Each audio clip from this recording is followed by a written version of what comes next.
Served at an iconic New York City restaurant. Tribeca Grill closed tonight after 35 years in business. The restaurant's owner says he has no regrets. When we opened in 1990,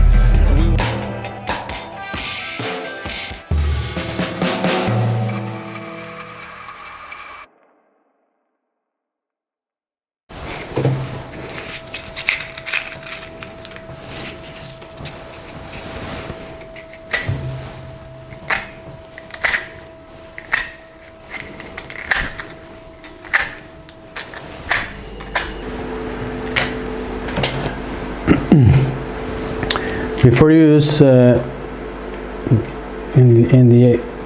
before you use the matches for it was for what? For use for smoke, maybe a cigar or maybe a cigarette, and this is back in the days. This was in the 80s when it was allowed probably to smoke. Let's go to New York City.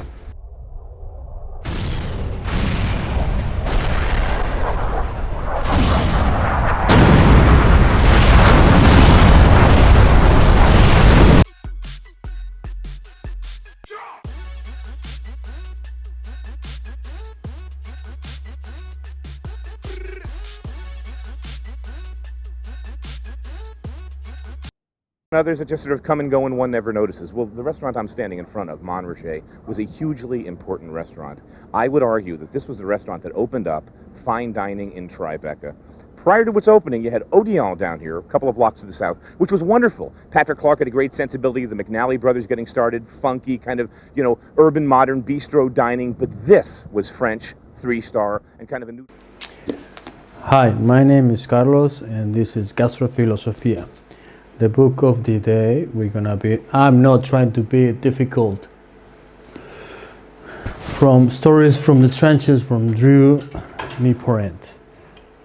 Drew Niporent he's been in the top, building one of the top restaurants around, let's say in that time, it was in the 1980s. Niporent of the Syriad restaurant he's opened in Montrachet. And the Tribeca Grill, Nobu, in New York City. How many? The Daily Burger at Madison For Square Garden. those who are saying, here's again not talking too about long ago. Americans and gringos. 12 years with I it. think we are not in a good many way of restaurants thinking. have you We need to opened think So that those who came before us, It's like 40, must be respect. 40 because restaurants in 40 he years. also That's brought what I like to say. I know there's one probably of a the few time more the in there. chef in that time. He was David Boulay. He was launched with the opening of Monstar International Celebrity Chef. He was launched with the opening of Montrachet back in 1985. He and Drew Niporent put that restaurant together, and it got 3 stars from Brian Miller a couple of weeks after it opened. It was one of the great restaurants in Tribeca, opened up that whole neighborhood, and was really the beginning of sort of casual fine dining. And if yes, it was a time when I wanted to work there. I want a short story. David Boulay, sadly, is not anymore. He died the 2024, so recently lost. But it was a time, I think 8 years ago, when I was in New York City, and one of my colleagues, I wanted to knock the doors. I wanted to work in New York City, and he brought me to downtown Tribeca and to see the Boulay restaurant, and he told me with these specific words: "You want to work there? They're gonna take your shit out of you." And I was like, I was not scared about it. I was like, actually, like, yeah, why not? Should be busy, no problem. But it didn't happen. Instead, I get to the 11 Madison Park. So that's another story. I'm not trying to be difficult. Story from the trench. The most interesting about this is seeing how impressed the career of Drew, who make from he started from the bottom. He wanted to study for be a chef, but in that time to be a chef, the real career I think it was only in Paris and in Europe. By the time, imagine if it was hard to And that also I understand that, no. So you have the hospitality school, like hosteleria, and he always wanted to. So he started from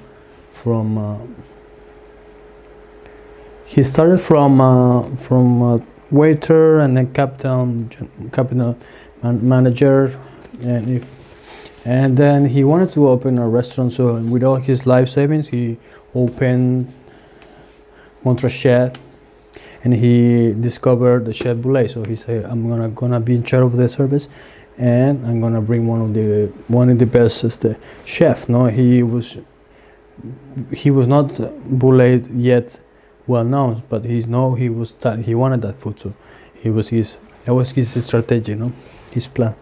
And yeah, it worked.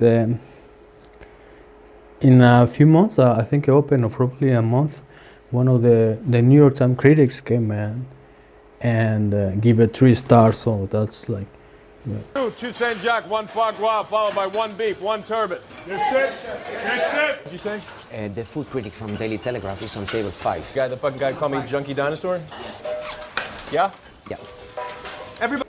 Very high qualified for a restaurant in New York City, and everybody wants to be there. No? Dorcia, yes? Yeah, can you take 2 tonight at, well, let's say 9 o'clock? We're totally booked. Really? That's great. No, I said we are totally booked. 2 at 9? So that was the beginning, and it's funny because the relationship between Boulay and him didn't end up well. He recognized he's a very good, talented chef. So we also see that in the restaurant industry, that sometimes the egos don't go together with the kitchen and the living room.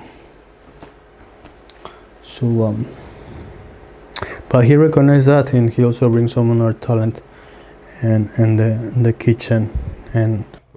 No That comment. just shows you the times. 19, how different it was. Yeah. But after 21 years, I think we realized that we had to update it. So we had a little sabbatical, and then we found the most talented chef in America and rechristened it another Burgundian village rather than Montrachet, Corton. And it just feels really good. It feels really right now. So, There's a lot going on this plate, pal. yeah, there is. This is a lot of This is mise en place. the garden dish. And still longer on the business for over 30 years old. That's very respectful. Bringing up all the rise of the first fine dining scene, let's say, no. He always wanted to be, like really French, expensive, fancy restaurant. He wants to be something you can people can enjoy in the experience with a great food and great service, high standard quality, with good affordable prices. Not like very expensive for a special occasion, for example. So that was his business plan, and I think he opened like about 40 restaurants. So he is a restaurateur, so he definitely is one of our industry. It's important, and totally recommend this book. Get yourself. It's also David Boulay. Here I totally recommend it for